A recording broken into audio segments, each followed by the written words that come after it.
Welcome! Let's talk embarkation day. You've booked the cruise. You've told all your friends. You've probably bought a new swimsuit or three. I get it. The excitement is real. That feeling of knowing you're about to step onto a giant floating city of fun is just the best. But before you get to the pina coladas and the endless ocean views, there's this little thing called embarkation day. It's like the first day of school, but way more fun and with better food. Seriously, it sets the whole tone for your vacation, and you want it to be smooth sailing from the get-go. Embarkation day can feel a little chaotic. Think of it like trying to get three kids ready for a holiday photo while the dog is chasing the cat through the living room. It's a lot! There are lines, there are documents, there are porters, there are thousands of other excited people all trying to do the same thing at the same time. It's an organized whirlwind, but a whirlwind nonetheless. For a first-timer, it can be a tiny bit overwhelming, but don't you worry. I'm here to help you navigate it all like a total pro. Imagine seeing people frantically digging through giant suitcases for a single piece of paper, or the look of sheer panic when someone realizes their dinner reservations are all gone. These little hiccups can start any amazing vacation off on a stressful note, and who wants that? You're there to relax, to decompress, to forget about everything back home. The goal is to get you from the curb to the Lido deck, drink in hand with the biggest smile on your face as quickly and smoothly as humanly possible. So let's do this. We're going to count down the top mistakes people make on that very first day. Think of me as your best friend giving you all the inside scoop before a big party. All right, let's start our countdown with a classic. Mistake number 10 is all about timing. It's the Goldilocks problem of cruising. You don't want to be too early, and you definitely don't want to be too late. You want to be just right. The super eager folks get to the port at 9 a.m. for a noon boarding time, thinking they'll be first in line. The reality? They end up sitting on their suitcases in a hot, crowded terminal for hours. The ship isn't ready, the staff isn't ready, and you're just waiting. It's like showing up to a dinner party while the host is still in the shower. Awkward. On the flip side, you have the late arrivals. These are the people sprinting through the terminal, dragging their luggage behind them like they're in a scene from an action movie. They misjudged traffic, their airport shuttle was late, or they just thought the ship won't leave without me. Oh, honey, yes, it will. That ship sails with or without you on a very strict schedule. Missing the ship is the ultimate vacation disaster. It's a costly, stressful nightmare that involves frantic calls and expensive last-minute flights to the next port. The cruise lines try to prevent this chaos by giving you a specific check-in window. It'll be right there in your cruise documents or on the app. It might say, please arrive between 12:30 p.m. and 2 o'clock p.m. This isn't just a gentle suggestion. It's a carefully orchestrated plan to manage the flow of thousands of passengers. They stagger the arrivals to keep the lines moving and prevent the terminal from turning into a total mob scene. So what's the secret? It's simple. Just follow the rules. Look at your boarding pass or cruise documents for your assigned arrival time and aim for the middle of that window. Quick tip, check your cruise documents for your assigned boarding time and stick to it. Plan your travel to the port to arrive right in the middle of that window. Okay, this next one is a biggie. A really, really biggie. Mistake number 9 is packing your essential documents, like your passport or birth certificate, in your checked luggage. You know, the big suitcase that you happily hand over to the porter at the curb. You're feeling light and free, strolling towards the check-in counter, and then the agent asks for your passport. Your heart sinks. Your stomach does a little flip. You realize your passport is currently on a luggage cart, heading into the deep, mysterious belly of the ship, not to be seen again for hours. It's a moment of pure, ice-cold panic. I've seen the look on people's faces. It's a mix of horror and embarrassment. They have to explain to the agent that their single most important travel document is inaccessible. This brings the entire check-in process to a screeching halt. You can't get on the ship without proving who you are and that you have the right to travel. The cruise line staff then has to try and locate your specific bag from a mountain of thousands of other bags. It's like trying to find one specific needle in a giant haystack of needles. It causes a huge delay for you and everyone in line behind you. Think of your travel documents as your golden ticket. They are your key to getting on that ship. You wouldn't lock your house keys in your car, right? Same principle. Your passport, your boarding pass, any required visas, and your government-issued ID need to be on your person. Not in your checked bag, not in your spouse's bag, but with you. Keep them in a travel wallet, a purse, or a secure pocket. You'll need to show them at the check-in counter, and you might need them again for security. Having them ready makes the whole process feel smooth and professional. Quick tip, Always keep your passport, Idaho, and boarding documents in your personal handbag or carry-on, never in your checked suitcase. Let's talk about that magical time between when you get on the ship and when your luggage arrives at your stateroom. This can be a few hours, and that brings us to mistake number 8, forgetting to pack a day bag. You hand your big suitcases to the porters at the curb, you breeze through check-in, and you step onto the ship. You're finally on vacation. You want to go straight to the pool, but your swimsuit is, who knows where? It's in your checked bag, which could take until dinner time to show up. You're stuck in your travel clothes, probably jeans and a sweater, staring longingly at the sparkling water. This is such a rookie mistake, but so many people make it. They are so focused on packing the main luggage that they forget about the immediate necessities. Your stateroom might not be ready the second you board, and your luggage follows its own mysterious schedule. So, for the first few hours, all you have is what you carry on with you. If you don't have a day bag, you can't change, you can't swim, and you might not have important things like medication, sunscreen, or chargers. You're basically in a vacation holding pattern, unable to fully dive in. Imagine this. You board the ship, drop your small day bag in your room, if it's ready, and immediately change into your swimsuit. You head up to the Lido deck, grab a celebratory drink, and find a perfect lounge chair by the pool. You're relaxing and soaking up the sun while everyone else is still wandering around in their travel clothes, looking a little lost. Having that day bag is the difference between starting your vacation immediately and waiting for it to start. So what goes in this miracle day bag? It's simple. Pack a swimsuit, a cover-up, and maybe a change of clothes for dinner, just in case. Don't forget sunscreen, sunglasses, and any prescription medications you might need in the next few hours. Quick tip. Pack a small carry-on or tote bag with your swimsuit, sunscreen, medications, and a change of clothes so you can start your vacation immediately. Oh, the modern dilemma. Our phones, we can't live with them, we can't go on vacation without them. This brings us to mistake number 7, which is a 2-part tech trap, either messing up your phone settings and getting hit with a huge bill, or not using your phone to your advantage. Let's start with the scary one, roaming charges. The moment that ship pulls away from the dock, your phone may start searching for a signal. If it connects to cellular at sea, you could be paying astronomical rates for calls, texts, and data. I'm talking horror stories of people coming home to phone bills that cost more than the cruise itself. On the other hand, some people are so terrified of roaming charges that they put their phone in airplane mode and never touch it again. They miss out on one of the most useful tools for a modern cruise vacation, the cruise line's app. These apps are amazing now. They have the daily schedule, restaurant menus, your onboard account statement, ship maps, and even a chat feature to communicate with your family on board for free.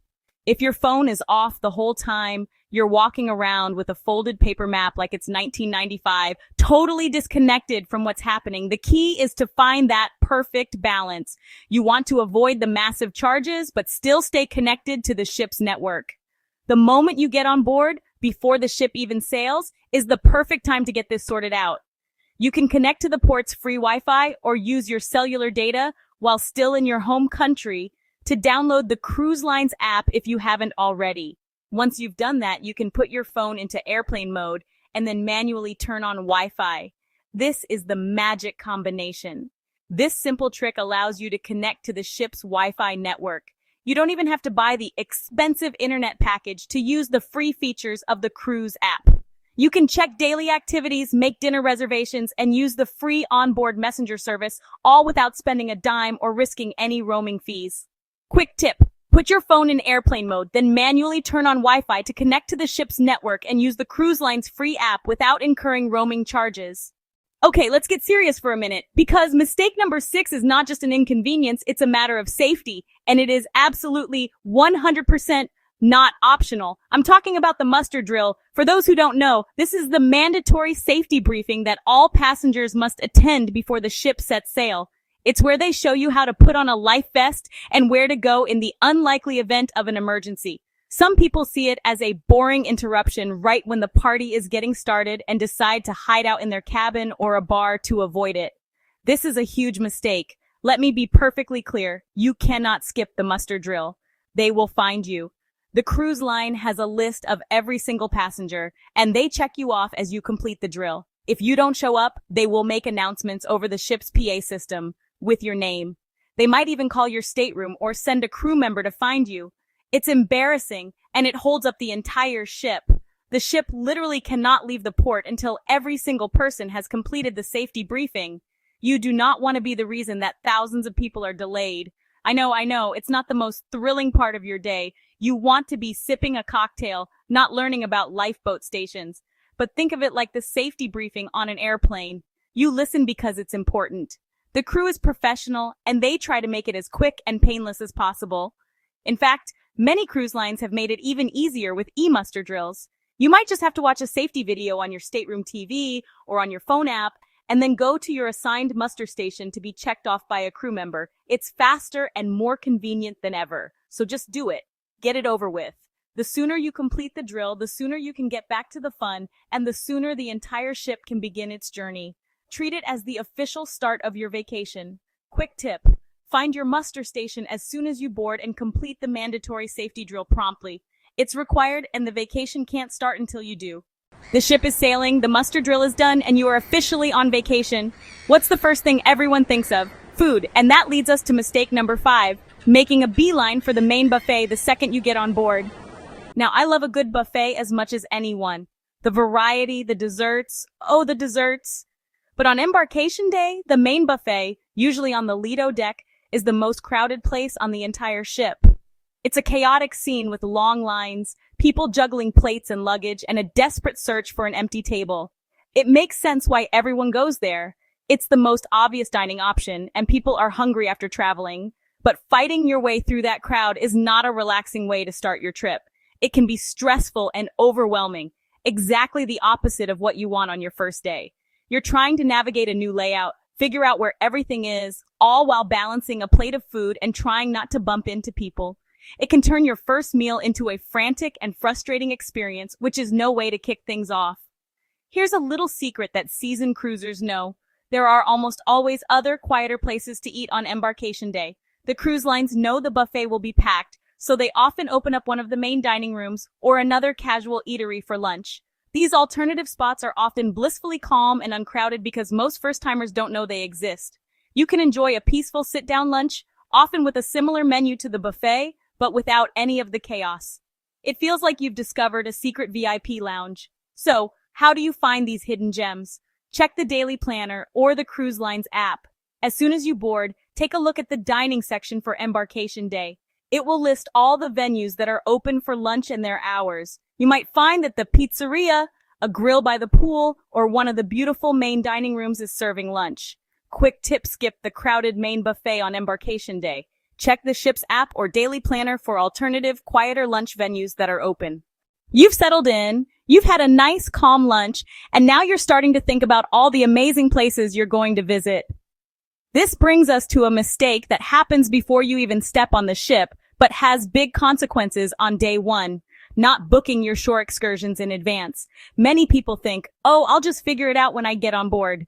They wander down to the shore excursions desk on the first afternoon, only to find 2 things: a very, very long line and a bunch of sold-out signs next to the most popular tours. The best tours, the ones that take you snorkeling with sea turtles, ziplining through the rainforest, or exploring ancient ruins, fill up fast. Sometimes they sell out weeks or even months before the cruise. The cruise lines open up bookings online well in advance, and savvy travelers snatch up the best spots early. Waiting until you're on the ship is a huge gamble. You might be left with limited options, like a bus tour of the city, when what you really wanted was to go ATV riding.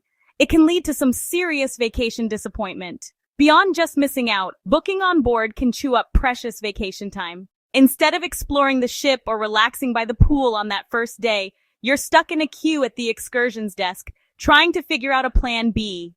It adds an unnecessary layer of stress and planning to a day that should be all about relaxation and discovery. Plus, you're making these decisions under pressure, without the time to properly research the tours or read reviews, like you could from the comfort of your own home before the trip. The best approach is to do your homework. Weeks before you sail, log into your cruise planner on the cruise line's website. You can browse all the available excursions for your ports of call, read detailed descriptions and reviews, and compare prices. You can book your must-do activities right then and there, securing your spot and spreading out the cost. This means you step onto the ship with a solid plan, feeling relaxed and excited, knowing all the fun adventures are already locked in. Research and book your high-priority shore excursions online through the cruise line's website weeks before you sail to avoid sellouts and long lines on board. Smooth sailing ahead. And there you have it. We've counted down the biggest little mistakes that can trip up even the most excited traveler on embarkation day. From timing your arrival just right to packing that all-important day bag and booking your adventures in advance, you are now armed with all the secrets. See? It's not so scary. It's all about a little bit of prep work. Think of it like rehearsing your lines before a show. A little practice beforehand makes the main event go off without a hitch, so you can shine when it matters. Your vacation is a big deal. You've planned it, you've saved for it, and you've looked forward to it for months.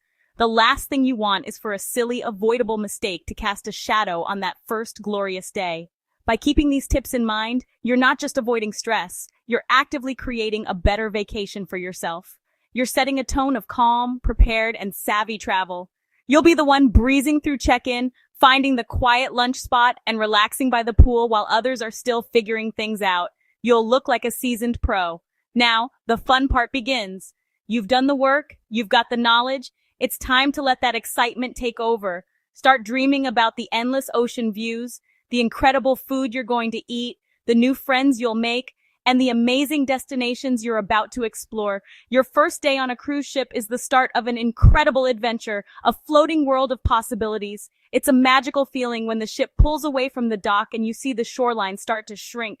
It's a feeling of pure freedom. So go ahead, finish packing that bag, making sure to put your passport in your carry-on, of course. Get ready to walk up that gangway with a smile on your face and confidence in your step. You've got this. Your amazing, stress-free cruise vacation is waiting for you. All that's left to do is step on board, grab that first festive drink, and let the motion of the ocean rock your worries away. Have the absolute best time, and cheers to smooth sailing ahead. Ready to set sail? Subscribe for more cruise tips and adventures.